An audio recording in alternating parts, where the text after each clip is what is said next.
Hello guys and welcome back to my channel.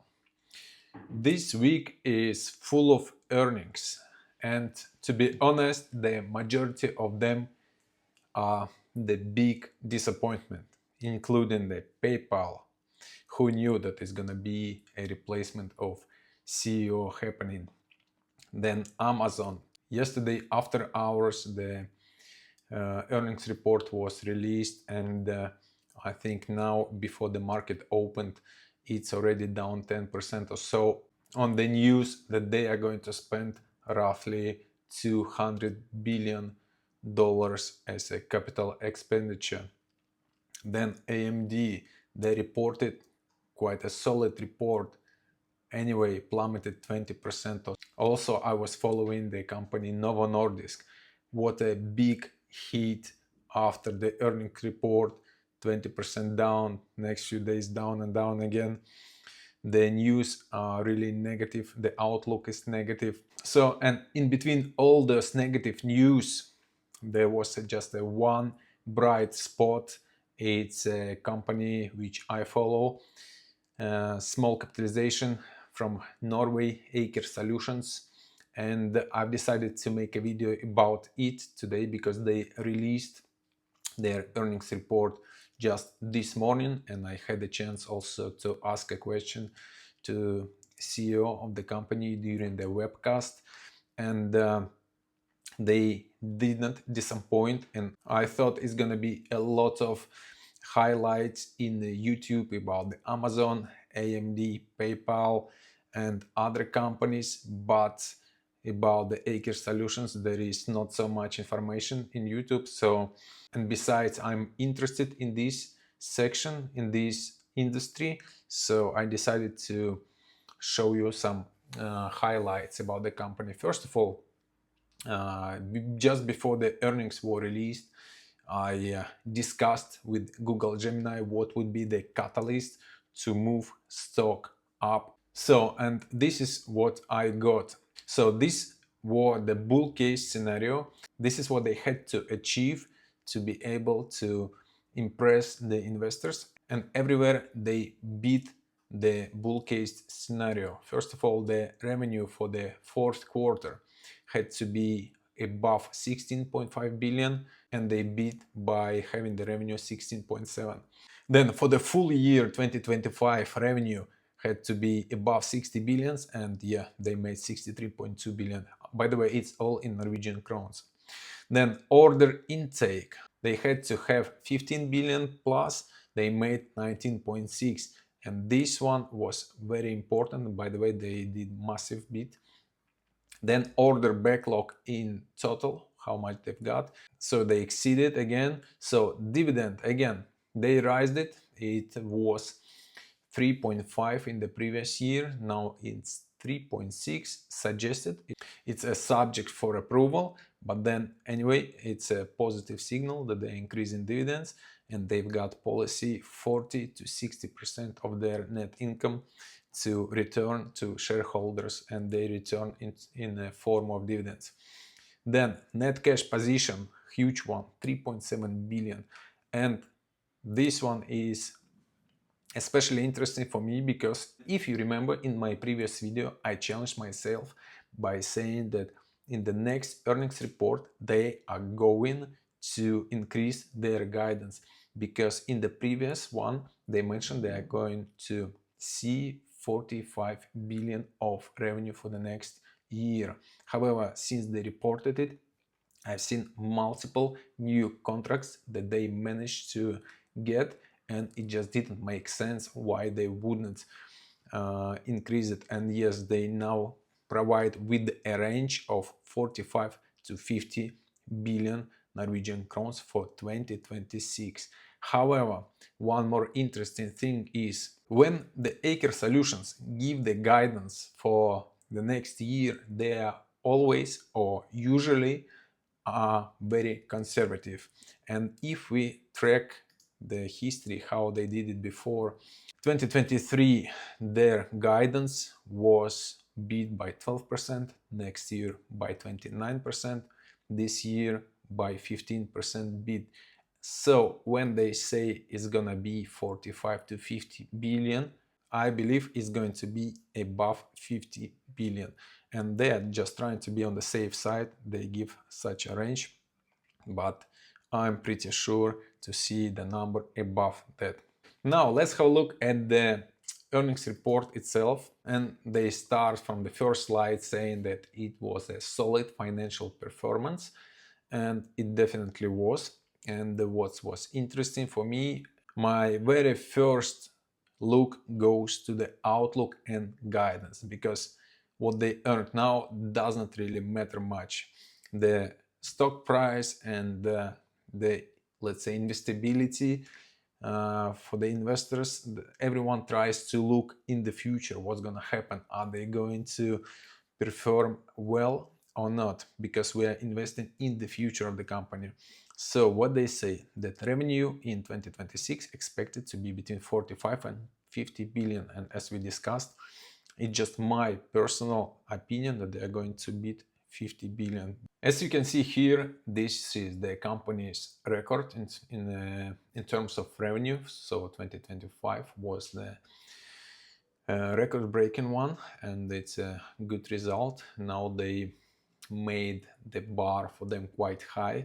So for me personally, and I think for the majority of investors, it was important to see the trend for the order backlog here, because if we have a look on the trend after Q1 2025, the order backlog was decreasing, so from 72 to 68 and then 61.7, and if it was below 61.7 it would be a red flag, definitely. But today they managed to break this trend, so now it's above Q3 2025, and now book to bill ratio is 1.2, which is above 1.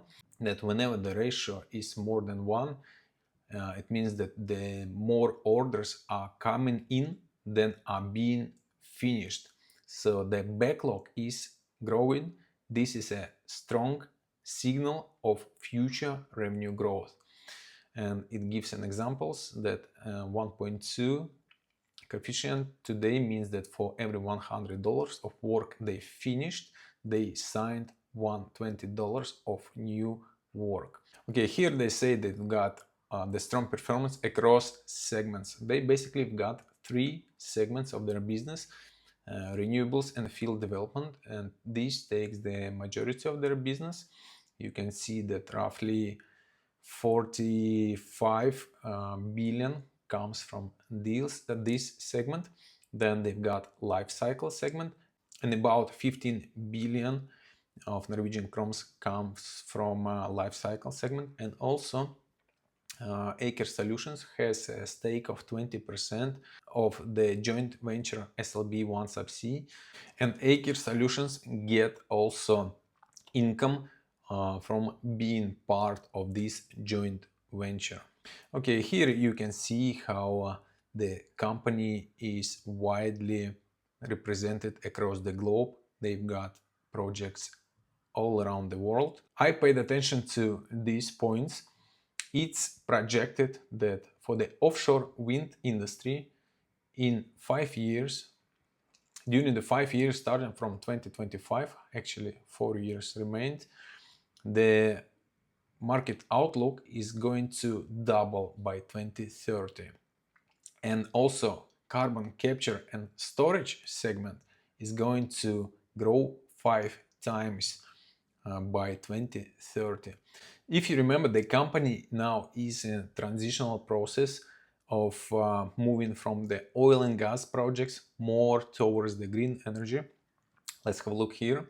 The company's goal is to pivot its portfolio so that the majority of its income eventually comes from transitional sources such as offshore wind, carbon capture and storage, hydrogen, and electrification.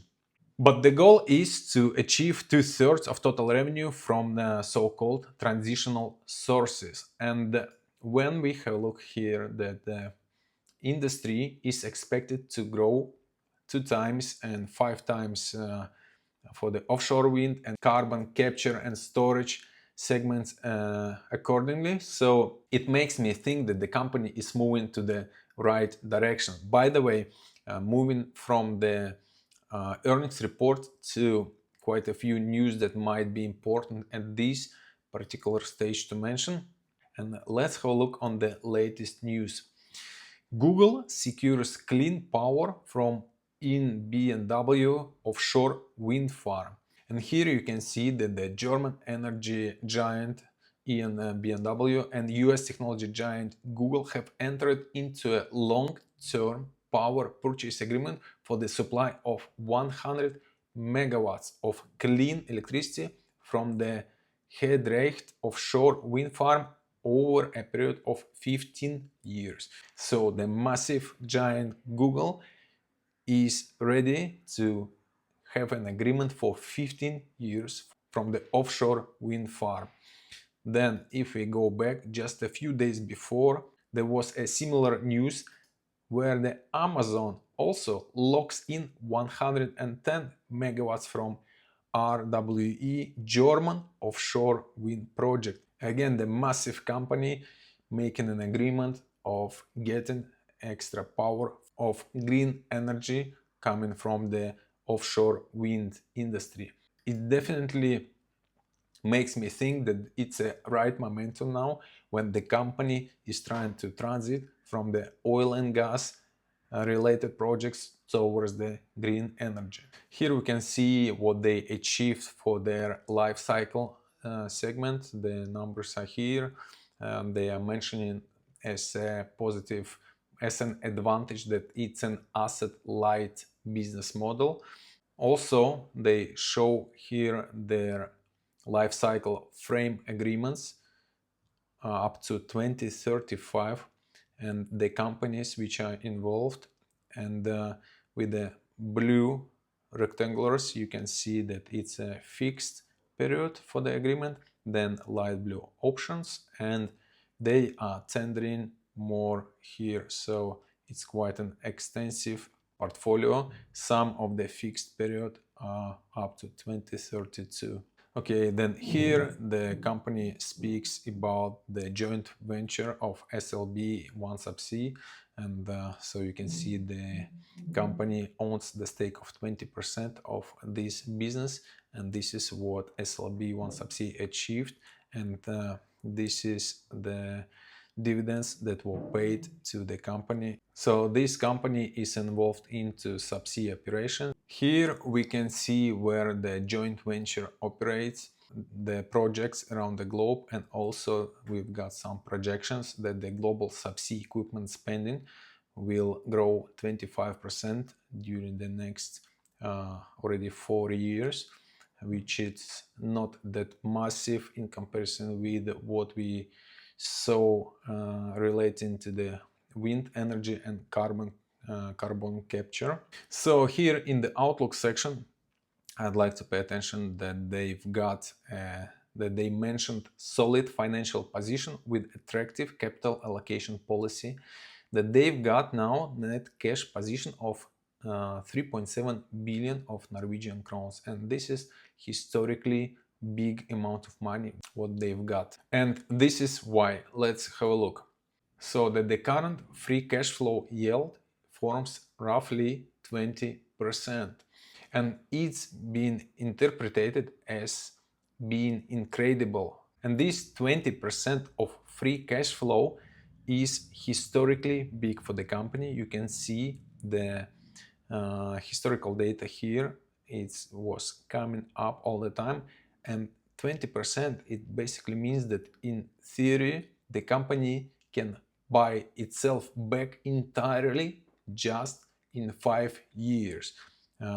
If we consider the current capitalization of the company, which is approximately almost 19 billion of Norwegian crowns, it means that the company is well positioned in terms of cash. For those who is very interested in financial performance, you can familiarize yourself with the numbers, but this is what they already achieved. As I mentioned before, I'm more interested in what's going to happen, what they project, and once again, this is the summary and the outlook page.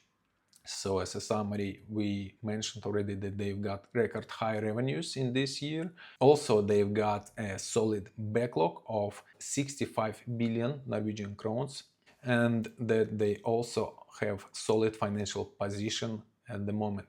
And the outlook, as we discussed before, increased from 45 to the range of 45 to 50 billion in 2026, so that the margins are expected between 7 and 7.5%. Also, their capex is going to be just 1% of the revenues, which is a very low number. But then I wanted to mention another thing. So this is what you can access as any person. You can go into the investor relations section of the company webpage and to read this earnings report in a form of presentation.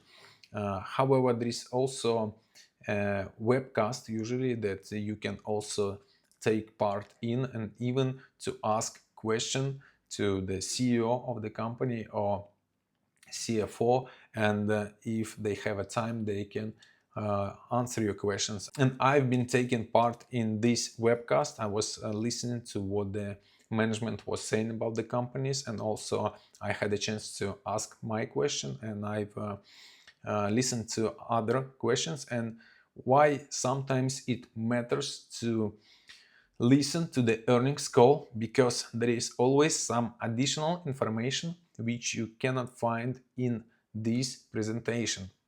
And for example, one of the questions was, what is the company outlook for the next year, for 2027? And there was an answer to that, and let's listen to what they were saying. We have a secured order backlog around 15 billion for 27. However, we have a tender pipeline of around 80 billion, and of course, the result of those tenders will impact 27. In addition, the frame agreements in life cycle, and as you have picked up, we was awarded the frame agreement from Equinor now in the first quarter in January 2026. That will also come on top and have impact for 27, as well as other contracts that we are currently in the tender phase that will be concluded shortly. So we expect, of course, the backlog to increase when we come a bit closer to 27. Okay, that was some additional information that we couldn't see in the earnings report.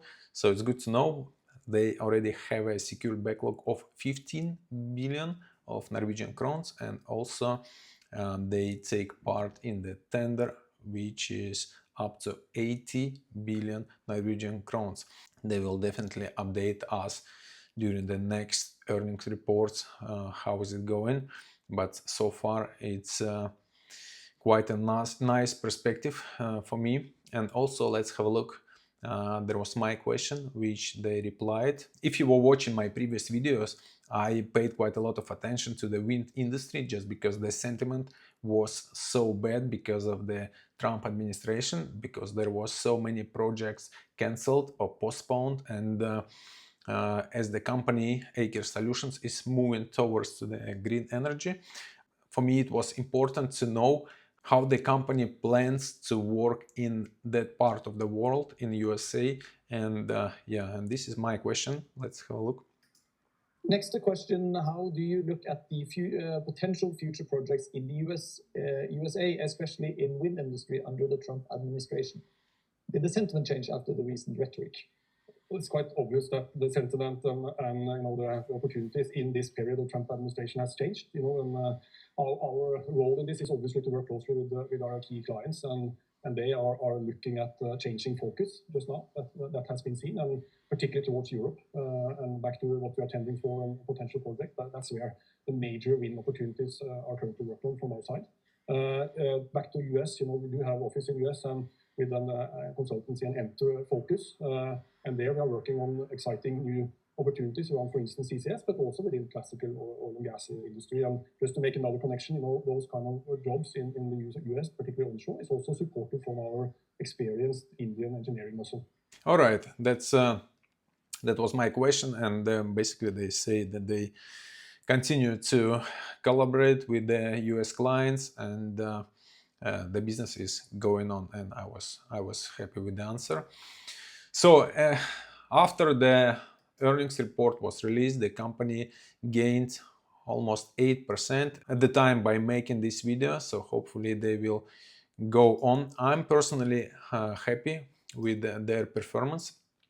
Also, what's interesting, the way I track also my investment into this company, just as the company is a dividend company, and now considering the dividend amount that they proposed, and the dividend yield of the company is more than, it's 9.6 9.7%, which is one of the biggest dividend yields within the industry. And also considering the amount of cash they've got, I personally see the stock price should be 30% plus from this particular point. And just worth mentioning, it's a not recommendation to buy, it's just my personal subjective opinion.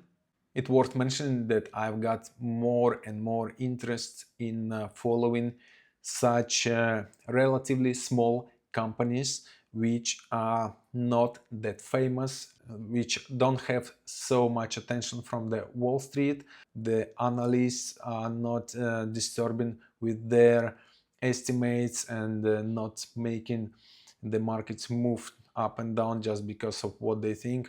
And this is the company which is based in Norway. For me, it's a kind of brand when I see something made in Norway, especially when the company is in the engineering solutions. I feel very reliable of their business, and honestly, I'm happy to be a shareholder, and as of today, I don't plan to do anything with my position.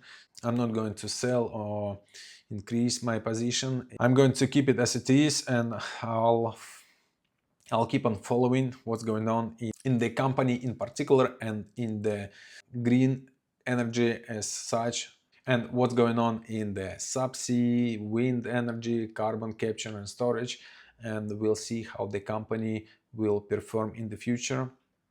But for now, I'm quite happy. And I think that's it for today. I was happy to share with you with the information I've got, and this is how I interpret their business, their report. So if you've got any comments, I would be more than happy to discuss.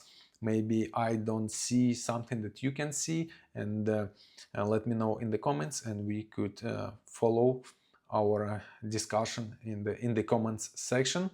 And please hit the like button if you are happy with what I did, and subscribe to my channel. Thank you for watching, and I'll see you in the next video.